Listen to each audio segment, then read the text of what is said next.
মোৰ নাম হীৰেণ ডেকা। মই TNS অৰ্গেনাইজেশ্যনটোৰ লগত এজন এডভাইজাৰ হিচাপে কাম কৰি আছোঁ। সঁচাকৈ বহুত ভাল লাগিল এই TNS অৰ্গেনাইজেশ্যনটোত কাম কৰি। আজীৱন মই কাম কৰি যাম বুলি ভাবিছোঁ এই TNS অৰ্গেনাইজেশ্যন, কাৰণ TNS অৰ্গেনাইজেশ্যনটোৰ জৰিয়তে মানুহৰ জীৱন বহুত পৰিৱৰ্তন হৈছে। আজি মই বহুত লাকি, আজি অনিতা মেডামৰ জৰিয়তে মই আজি আপোনালোকৰ মাজত আহিবলৈ সক্ষম হৈছোঁ। বহুত ভাল লাগি আছে, কাৰণ মই আজি আপোনালোকক মোৰ আজিৰ এই যিটো লাইভ ডেমো আপোনালোকক দেখুৱাম। গতিকে তাত আপোনালোকে অনুভৱ কৰিব পাৰিব যে এই TNS অৰ্গেনাইজেশ্যনটোৰ জৰিয়তে মোৰ জীৱনটো কেনেকৈ পৰিৱৰ্তন হৈছে। কোনো ধৰণৰ আৰ্টিফিচিয়েল নাই, একদম সাংঘাতিক ধৰণে নিভাঁজভাৱে মই আজি আপোনালোকৰ লগত শ্বেয়াৰ কৰিম যে জীৱনটোকনো মই কেনেকৈ পৰিৱৰ্তন কৰিব পাৰিছোঁ এই TNS অৰ্গেনাইজেশ্যনটোৰ জৰিয়তে। আৰু আপোনালোকেও যদি ভাবে এই TNS অৰ্গেনাইজেশ্যনটোৰ জৰিয়তে আপোনালোকে নিজৰ জীৱনটো 100% সুন্দৰ কৰিব পাৰে। আমাৰ এই নিভাঁজ আৰু একদম সাৱলীলভাৱে কোনো ধৰণৰ সাজ নোহোৱাকৈ কথা কোৱাৰ যিখিনি কথা সেইখিনিলৈকে আপোনালোকক লৈ গৈছোঁ। আপোনালোকক লগ পাম মোৰ সেই ভিডিঅ'টো। মই যেতিয়া জড়িত হৈছিলোঁ, এজন ধুনীয়া বাইদেৱে ইয়াতে লেকচাৰ দি আছিল। তেখেতে কৈছিলে যে আপুনি যদি ইয়াতে জড়িত হয় তেতিয়াহ'লে আপুনি ইয়াতে কি পাব? ভাল স্বাস্থ্য পাব, ভাল এটা ইনকামৰ অপৰচুনিটি পাব, লগতে আপোনাৰ ভাল এটা ভৱিষ্যত গঠন হ'ব। মাষ্টাৰ ডিগ্ৰী কমপ্লিট কৰাৰ পিছত মই এটা অপৰচুনিটি বিচাৰি আছিলোঁ। এনেকুৱা অপৰচুনিটি যিটো অপৰচুনিটিৰ জৰিয়তে মই কম সময়ৰ ভিতৰত মোৰ সপোনবিলাক মই বাস্তৱ কৰিব পাৰোঁ। এতিয়া সপোন কাৰ কাৰ আছে? সপোন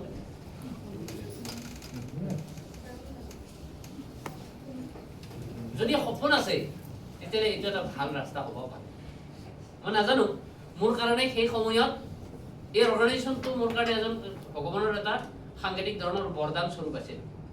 কাৰণ মোৰ দেউতা সাধাৰণভাৱে হাজিৰা কৰা এজন ব্যক্তি। 1 কেজি চাউলৰ জৰিয়তে আমি 3 দিন চলা পৰিয়াল। গুৱাহাটী কটন কলেজত মই পঢ়িছিলোঁ।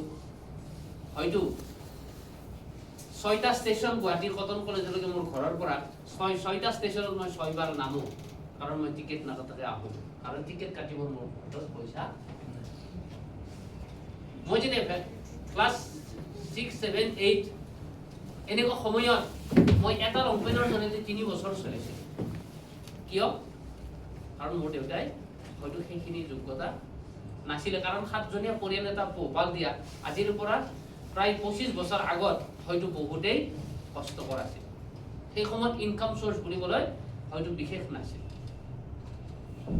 পঢ়াৰ ইচ্ছা আছিল, সেইকাৰণে দেউতাই মোক কষ্ট কৰি অলপ পঢ়াবৰ কাৰণে চেষ্টা কৰিছিল। সৰুৰ পৰাই ডাঙৰ হৈছিলোঁ 24 ফুটৰ এটা ঘৰত। কিন্তু সপোন ডাঙৰ আছিল যে সেইখিনি ঠাইত কি কৰিম, এটা বিল্ডিং বনাম। সৰুতে ভাবিছিলোঁ। আৰু সেইখিনি সময়তে মই মাষ্টাৰ ডিগ্ৰী কমপ্লিট কৰাৰ পিছতে মই এই সুন্দৰ অৰ্গেনাইজেশ্যনটো লগ পাওঁ মোৰ নিজৰ দাদাৰ জৰিয়তে। সঁচাকৈয়ে তেখেতৰ কাৰণে এটা জোৰদাৰ হাত চাপৰি। তেখেতে মোক লৈ আহিছিলে, এজনী ধুনীয়া বাইদেউ ইয়াতে লেকচাৰ দি আছিলে। তেখেতে অল ইণ্ডিয়াত চাকৰি কৰা, অইল ইণ্ডিয়াত চাকৰি কৰা মহিলা ইয়াতে কাম কৰি আছে, আৰু মোৰ একোৱেই নাই। মোৰ কাৰণেতো এটা ইয়াতকৈ ভাল অপৰচুনিটি একোৱে হ'ব নোৱাৰে। মই আৰম্ভণি কৰিছিলোঁ। আজি আপোনালোক যেনেকৈ আহিছিলে, মই কি কৰিছিলোঁ? আৰম্ভণি কৰিছিলোঁ। আৰম্ভণি কৰাৰ কাৰণে কি কৰিব লাগে? ডিচিশ্যন ল'ব লাগে, নহয় জানো? আমি ডিচিশ্যন লওঁতে বহুত ক্ষেত্ৰত আমি কি হয়, আমাৰ অসুবিধা। ইয়াতে ডিচিশ্যন কি ল'ব লাগে? বহুত মানুহে কয় ঘৰত সুধি জনাম, মাক সুধিব লাগিব, দেউতাক সুধিব লাগিব। মই নিজে নিজক সুধিছিলোঁ, ভাল কামটো কৰাৰ কাৰণে পৰিয়ালৰ কাৰোবাক সোধাৰ প্ৰয়োজন আছে নেকি? বেয়া কামটো কৰাৰ কাৰণে সুধিব লাগে। কিন্তু আমাৰ ইয়াত উল্টা হয়, বেয়া কামটো কৰাৰ কাৰণে আমি ঘৰত একোৱে নুসুধো। সঁচা কথা ক'বলৈ গ'লে বন্ধুৰ লগত চিনেমা চোৱাৰ কাৰণে মই ঘৰত একবাৰো নুসুধো। হেলমেট নিপিন্ধাকৈ বন্ধুজনৰ পিছফালে গাড়ীত উঠাৰ কাৰণে মোৰ বন্ধুজনক একবাৰ হয়তো সোধা নাই। নাইবা গুটখা, তামোল এইবিলাক চাগা চিগাৰেট খোৱাৰ কাৰণে মই ঘৰত একবাৰো সোধা নে সুধিছো? আৰু মোক ভাল পাবৰ কাৰণে কাৰোবাক সুধিছো নেকি? সেইটোতো ভাল কাম নহয়। কি কয়? কি সেইবিলাক সোধা নাই, কিন্তু মই যেতিয়া কামৰ কিবা কথা কওঁ, কিবা এটা অপৰচুনিটিৰ কথা কওঁ, মই কি কওঁ? খৰচ সুধিব লাগিব। মই কাকো সোধা নাছিলো। সেই সময়ত 1200 rupees আছিলে মেম্বাৰশ্বিপ প্ৰাইচ। আমাৰ সিনিয়ৰ মিষ্টাৰ ইদুল আলী বুলি, তেখেতে 700 টকা ধাৰ দিছিলে আৰু মোৰ হাতৰ পৰা 500 টকাৰে এই অৰ্গেনাইজেশ্যনটোত জড়িত হৈছিলো। And that was my beginning. আজি সকলোবোৰ টিএনছৰ জৰিয়তে যিমানখিনি বস্তু ইয়াতে লিখা আছে, যেনে ফ্ৰী ফৰেন টুৰ 2009 চনতে মই ৰিচিভ কৰিছো ফাৰ্ষ্ট টাইম। সেই সময়ত I was the youngest one. যিমান কেইজন ব্যক্তি মোৰ লগত গৈছিলে সেই সময়ত মই এজন youngest one আছিলো। বয়স মাত্ৰ 25 বছৰ। ভাল লাগিব নে বেয়া লাগিব? আপোনালোকে যদি ৰিচিভ কৰে ভাল লাগিব নে বেয়া লাগিব? জোৰদাৰ হাত চাপৰি দিয়া। 2012 চনত কোম্পানীয়ে কৈছিলে যে আপুনি যদি ভালদৰে কাম কৰে 6 মাহৰ এটা টাৰ্গেট আছিলে লাক্সাৰি গাড়ী দিয়া হ'ব। মই 3 মাহতে কমপ্লিট কৰিছো 1.28 লাখ টকা।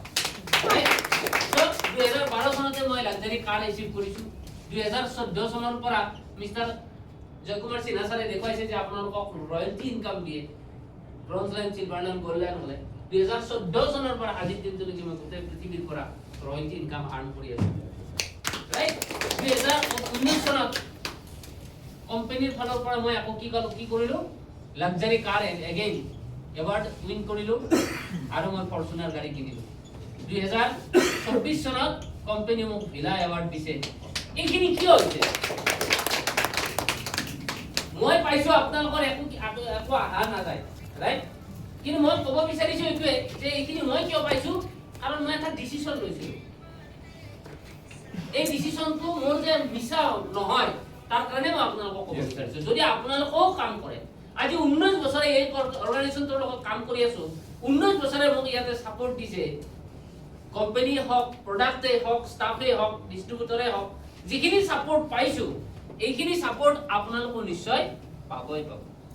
Company is the best of the best company, product is the best of the best, আৰু লগতে আমাৰ যিটো support system best of the best. গতিকে আপুনি যদি ইয়াতে কাম কৰে আপোনাৰো সপোনবিলাক বাস্তৱ হ'বই।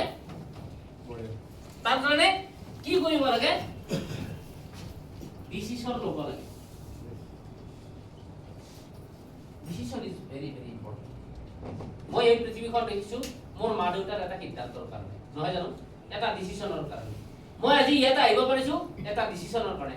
আজি আপোনালোকে ইয়াতে আহিব পাৰিছে এটা ডিচিশনৰ কাৰণে। আৰু আপোনালোকে যদি আজি এটা ডিচিশন লৈ যায় আপোনালোকৰো এইখিনি বস্তু হ'বই হ'ব যদি আপোনালোকে এটা ডিচিশন ল'লে নহ'ব। আপোনালোকে কি কৰিব লাগিব? আপুনি একচন কৰিব লাগিব, কাম কৰিব লাগিব। কাম কৰিব লাগিব। বিনা কামৰ কোনো একো নহয়। কি কাম? সিম্পল। আমি বহুত টান কাম কৰিব লাগে একোৱে নাই। ইয়াতে সিম্পল কাম। কি কাম? আমাৰ টিএনছ অৰ্গেনাইজেশ্যনটোৰ আমি এডভাৰটাইজ কৰিব লাগে যে এই টিএনছ অৰ্গেনাইজেশ্যনটো আপোনাক দুটা বস্তু দিব পাৰে, এটা হেল্থ, আনটো ৱেলথ। এইখিনি কথাই যদি সদায় কৈ গৈ থাকে আপুনি এজন কি হ'ব? Role model. আপুনি এজন কি হ'ব? এডভাইজাৰ হ'ব। আৰু এডভাইজাৰ হ'লে আপোনাক জানা হ'ব আপুনি কি কাম কৰে। আৰু এনেকৈ আপোনাৰ জীৱনত আপোনাৰ সপোনবিলাক আপোনালোকে বাস্তৱ কৰিব। ইয়াৰ লগে লগে কোম্পানী সাপোৰ্ট দিয়াৰ কাৰণে বহুত কিবা অফাৰ আহে, বহুত প্ৰমোচনেল পলিচি চলি আছে। এতিয়াও প্ৰমোচনেল পলিচি চলি আছে এই মাহত। যদি কোনোবা এই মাহতে 7 ষ্টাৰ হয় তেওঁ কোম্পানী এবছলুটলি ফ্ৰী কি কৰিব পাৰে? ফৰেন টুৰ লৈ যাব পাৰে। তেনেকুৱা পলিচি চলি। থেংক ইউ ভেৰি মাছ। আৰু বিশেষ ক'বলগীয়া একো নাই, মাত্ৰ এটাই কথা ক'ম, মই যেনেকৈ সফলতা অৰ্জন কৰিছো আপোনালোকেও কৰিব পাৰিব। কাৰণ মোক যদি কাটা যায় তেজে ওলাব, আৰু মোৰ তেজৰ ৰং ৰঙাই হয়। আপোনাকো কাটিলে আপোনালোকৰ তেজৰ ৰং ৰঙাই ওলাব। যদি মই কৰিব পাৰিছো আপুনিও নিশ্চয় কৰিব পাৰিবই পাৰিব। ডিফাৰেন্স মাত্ৰ এটাই, আপোনাৰ ডিচিশনৰ ওপৰত আপোনাৰ জীৱন নিৰ্ভৰ কৰে। Thank you very much. Thank you. Thank you very much. Thank you.